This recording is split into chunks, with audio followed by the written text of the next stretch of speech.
The sound of a pneumatic drill is the only thing louder than Blake's ego. I was standing on the south side of the Skyline project, checking the load-bearing specs on the 34th floor when he stormed over. He wasn't wearing his safety vest correctly. He never did.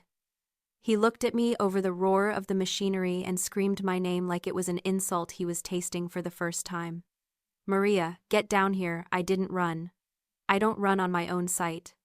I walked over, calm, deliberate, holding the blueprints that I had spent 7 months perfecting. "What is this?" Blake shouted, waving a tablet in my face. It was a rendering of the atrium.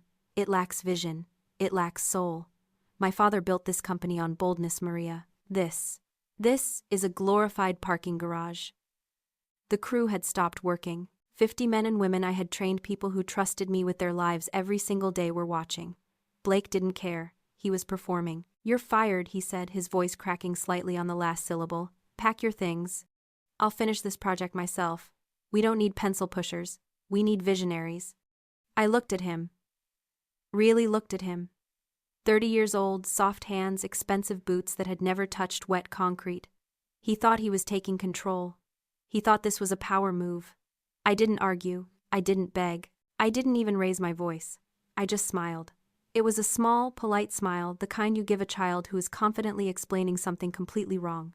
"Understood," I said. I took off my hard hat, placed it gently on the stack of rebar next to me, and walked away. I didn't look back. I knew exactly what I was leaving behind. And I knew exactly what I was taking with me. Drop a comment and let me know where you're listening from and what time it is for you right now. I'd love to know who's part of our community. The trailer door shut behind me, muting the chaos of the site into a dull hum. It smelled like stale coffee and ozone in here.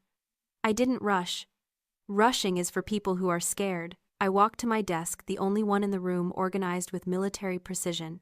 I didn't pack the framed photo of my dog or my favorite mug. I opened the bottom drawer and pulled out the black leather case.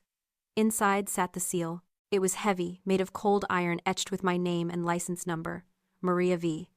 Thorne, Master Architect. Without this stamp, every beam, every pour, every structural change was just a suggestion. Legally, the Skyline project didn't exist until this piece of metal hit the paper. I closed the case and slipped it into my bag. Then I turned to the central server terminal. I typed in my admin credentials. Access revoked. I didn't delete files. I didn't corrupt data. I simply removed my digital signature from the active permit license. A small dialog box popped up. "Warning, revoking architect of record will suspend all active permits." "Proceed," I clicked, yes. As I walked to my car, my phone buzzed. It was a notification from the server. System update, site status. Unlicensed. I got into my car, started the engine, and looked back at the steel skeleton rising against the gray sky. I saw Blake up on the third-floor gantry, waving his arms, pointing at a crane operator who looked confused. He was performing leadership. He looked like a child playing with toys he didn't understand.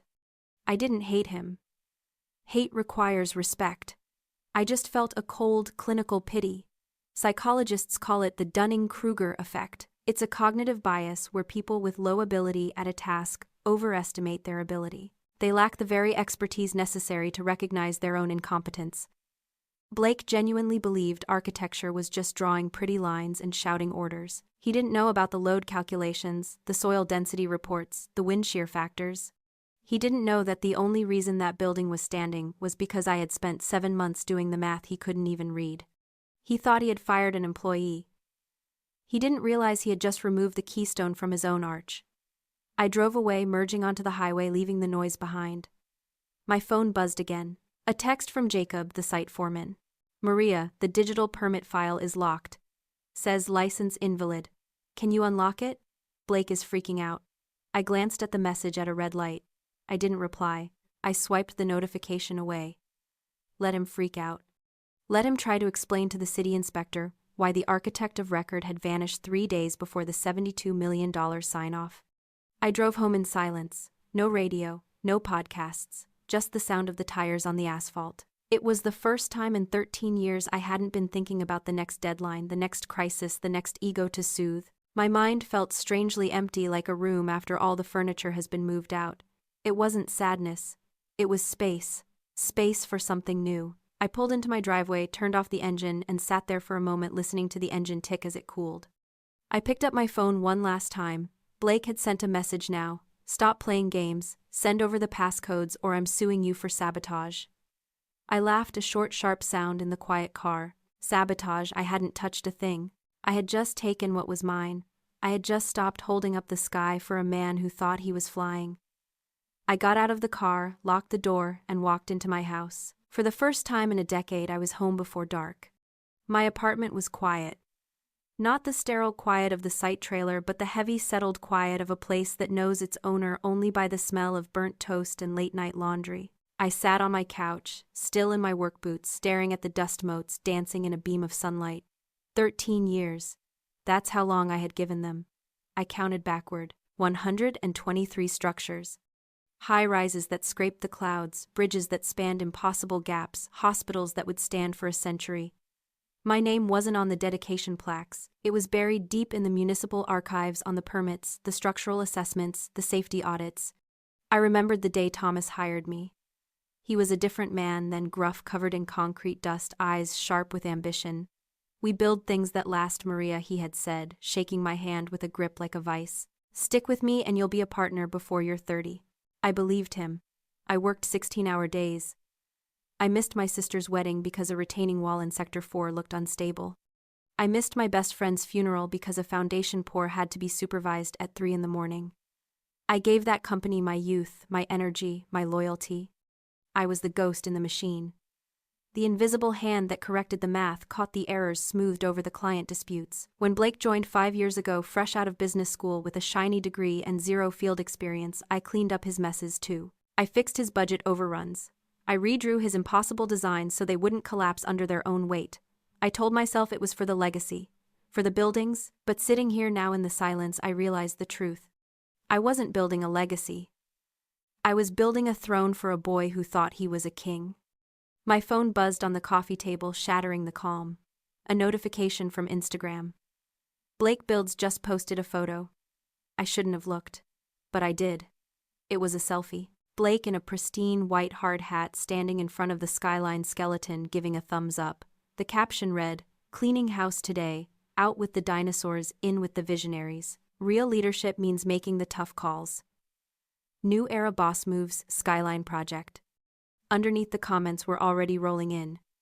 "King, let's go, finally trimming the fat." I felt a flash of heat in my chest, indignation sharp and hot. He was rewriting history in real time. He was erasing 13 years of my life with a hashtag. Then another text came through, this one direct. "Maria Legal says you wiped the server. That's corporate sabotage. Restore the files immediately or we're pressing charges. You have 1 hour." I stared at the screen. Sabotage. He still didn't get it. He thought the magic was in the files. He thought if he just had the right PDF, the right spreadsheet, he could be me. He didn't understand that the value wasn't in the data. The value was in the mind that created the data. I didn't reply. I simply took a screenshot of his threat, saved it to a folder labeled Evidence, and put my phone face down. Let him threaten, let him post his selfies. He was about to learn the difference between having the title and doing the job. The real work, the unglamorous, gritty, terrifying responsibility of keeping tons of steel from crushing human beings was about to land squarely on his soft shoulders. And I wasn't going to be there to catch it. 48 hours later, the silence broke. I was in my home office reviewing freelance inquiries that had already started trickling in when my phone rang. It wasn't Blake. It was Thomas, the founder. The man who had hired me, mentored me, and then quietly stepped aside while his son burned the company to the ground. I hesitated, then answered. "Maria," his voice was tight, thin with panic. "Where are you?" "I'm at home, Thomas," I said, leaning back in my chair. "Why, the city inspector is here," he said, and I could hear the background noise now, shouting heavy machinery, idling the beep of a reversing truck. "He just slapped a red tag on the gate. A stop work order. He says the architect of record has revoked the license. He says the building is illegal." I closed my eyes for a second, picturing it. The red tag. The death sentence for a construction schedule. Every hour that site sat idle cost the company roughly $4,000 in labor, equipment, rentals, and penalties. "That's correct," I said. "Why?" Thomas demanded. "Why would you do this? We're 3 days away from the final structural sign-off. I didn't do anything, Thomas. I was fired. Silence. A long, heavy silence that stretched across the phone line. What Blake fired me on Tuesday morning. He said I lacked vision. He said he would finish the project himself. So I packed my things and left. And since I am no longer employed by the firm, I can no longer legally lend my license to your project. That's the law. He fired you, Thomas, sounded like he had been punched.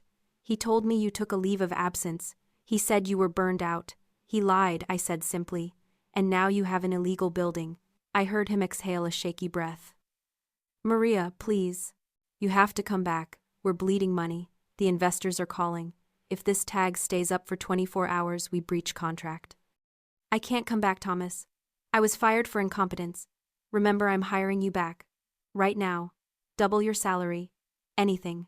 I paused. This was the moment. The pivot point. I could go back, save them, be the hero, but that would just reset the clock. Blake would still be there. The disrespect would still be there. No, I said. I won't come back as an employee. Then I'll come back as an external consultant. My rate is $500 an hour, with a $50,000 retainer paid up front. And I want full autonomy on the site. No interference from Blake. Done, Thomas said instantly. Just get down here. I hung up. I didn't rush. I showered. I dressed. I didn't put on my usual jeans and work boots. I put on a tailored navy suit and heels. I wasn't going there to work. I was going there to inspect. When I pulled up to the site an hour later, the gates were locked. A bright red sticker was plastered across the chain-link fence. Stop. Work order. Do not enter. The crew was standing around outside smoking, looking bored and anxious. When they saw me, they straightened up. Morning, Maria, one of the welders called out. I nodded. Morning, guys. I walked to the gate. Thomas was waiting there, looking 10 years older than the last time I saw him. Beside him stood Blake. Blake looked pale, sweaty, his expensive haircut wilting in the heat. He glared at me, but he didn't say a word. He couldn't. The air pressure had changed. I wasn't the employee anymore. I was the only person who could open the gate. The trailer felt smaller than I remembered. Thomas sat at the head of the conference table, his face a mask of exhaustion. Blake stood by the window, arms crossed, refusing to look at me. I sat down and placed my laptop on the table. All right, I said, my voice cutting through the tension. Let's get this tag removed. To reactivate the permit, I need to assume liability for all work done in my absence, which means I need to audit the last week's logs. Just sign the paper, Maria, Blake snapped, finally turning around. Everything is exactly as you designed it. We didn't change a bolt. I'll sign when I verify, I replied, opening the central ledger. I started scrolling through the material delivery manifests. Tuesday, concrete. Wednesday, rebar. Thursday, structural steel. I paused. The invoice number for the steel shipment didn't match the supplier code I had authorized. I clicked on it. The invoice was for grade 40 steel. My design specified grade 60. Grade 40 is cheaper, softer, weaker. It's fine for a warehouse. For a 40-story tower in a seismic zone, it's a death trap. I felt a cold knot tighten in my stomach. Blake, I said slowly, why did we receive grade 40 steel on Thursday? Blake froze. What? No, that's a clerical error. The supplier messed up the code. A clerical error. I pulled up the installation log. According to this, the steel was installed on Friday. You poured concrete around it on Saturday. I looked up at Thomas. Thomas, did you authorize a downgrade on the structural steel? Thomas looked confused. No, absolutely not. We never downgrade safety. I turned back to the screen. I dug deeper. I cross-referenced the cost difference. The grade 40 steel was $2 million cheaper than the grade 60. But the withdrawal from the company account was for the full price of the grade 60. $2 million had vanished. I followed the transaction trail. It wasn't paid to the steel supplier. It was routed through a shell vendor I didn't recognize, Aspen Heights Holdings. I typed the name into the public registry. The registered owner popped up instantly. Blake Thomas Cole. My breath caught in my throat. This wasn't just incompetence. This was embezzlement. And it was worse than theft. He had compromised the structural integrity of the entire building to pay for it. You didn't fire me because I lacked vision, I whispered, the realization hitting me like a physical blow. You fired me because I would have inspected that steel. The room went dead silent. Thomas stood up his chair, scraping loudly against the floor. What did you say? He asked, his voice low and dangerous. He swapped the steel, I said, turning the laptop so Thomas could see. He put cheap steel in the load-bearing columns and siphoned the difference into his own account. Blake lunged forward. She's lying, she doctored the files, that's why she wiped the server. But Thomas was already reading. He looked at the invoice. He looked at the installation log. He looked at the bank transfer. The blood drained from his face. He looked at his son, and for the first time I didn't see love in his eyes. I saw horror. You compromised the building, Thomas whispered. You risked the lives of every person who would ever walk into this tower for a vacation house. Blake started to stammer, sweat beading on his forehead. Dad, listen, it's just specs. It's over-engineered anyway. Nobody would know I was going to put it back. Nobody would know, I said, my voice rising. The earthquake would know, Blake. The wind would know. Gravity would know. I stood up. I can't sign this permit, Thomas. The building isn't safe. You have to tear down the last 3 floors and rebuild them. The magnitude of it hung in the air. Millions of dollars in rework. A reputation shattered. Blake had not only stolen money, he had tried to bury his crime in the very bones of the family legacy, and he had almost gotten away with it. If he hadn't fired me, if he hadn't been so arrogant, I might have caught it during a routine check and fixed it quietly. But he had forced my hand. He had made me look, and now there was nowhere left to hide. The silence in the trailer was absolute. Thomas stared at the evidence, his face gray. Blake was backed against the wall, looking like a cornered animal. It's a mistake, Blake whispered, but the defiance was gone. I can fix it. I stepped forward. You can't fix physics, Blake. And you can't fix trust. I looked at Thomas. Thomas, do you know what a keystone is? He looked up, his eyes dull. It's the center stone in an arch, I continued. It locks all the other stones in place. It bears the weight. I pointed at Blake. He thought he was the keystone because he carries your name. He thought the title made him essential. But he's not the keystone. He's the gargoyle. He's the decoration. I tapped my chest. I was the keystone. I was the one holding the weight. I was the one making sure the math worked, the safety held, the permits cleared. And when he removed me, the arch didn't just look ugly. It started to collapse. You fired the only person keeping you safe, I said to Blake. You were so desperate to be the boss that you destroyed the business. Thomas stood up slowly. He walked over to the window and looked out at the sight at the men and women waiting for a signal. Then he turned to his son. Get out, he said. His voice was quiet, but it carried more weight than any scream. Dad, get out of my trailer. Get off my sight. Go home, Blake. But the police, Blake stammered. I'm calling them next, Thomas said. I'm reporting the embezzlement. I'm reporting the safety violation. You're going to face every consequence. Blake looked at me, pleading now. Maria, tell him. Tell him we can fix this quietly. I looked him in the eye. I'm an external consultant, Blake. My job is to assess structural integrity, and this structure, I gestured to him, is condemned. Blake left. He didn't storm out this time. He walked out, with his head down, passing the crew he had insulted, passing the building he had compromised. Thomas sank into his chair and put his head in his hands. Maria, he said, his voice muffled. I'm so sorry. I should have seen it. I should have stopped him. Yes, I said. You should have. But you didn't. And now we have a mess to clean up. Will you stay? He asked, looking up. Will you help me fix it? I can't do this alone. I looked at the man who had been my mentor, now broken by his own blind spot. I could walk away. I could let the company fail. It would be poetic justice. But then I thought about the building. I thought about the crew. I thought about the skyline I had helped shape. I'll stay, I said. But not as a consultant. And not as an employee. I pulled a folder from my bag. I had prepared it that morning just in case. This is a partnership agreement. 20% equity. Full creative control.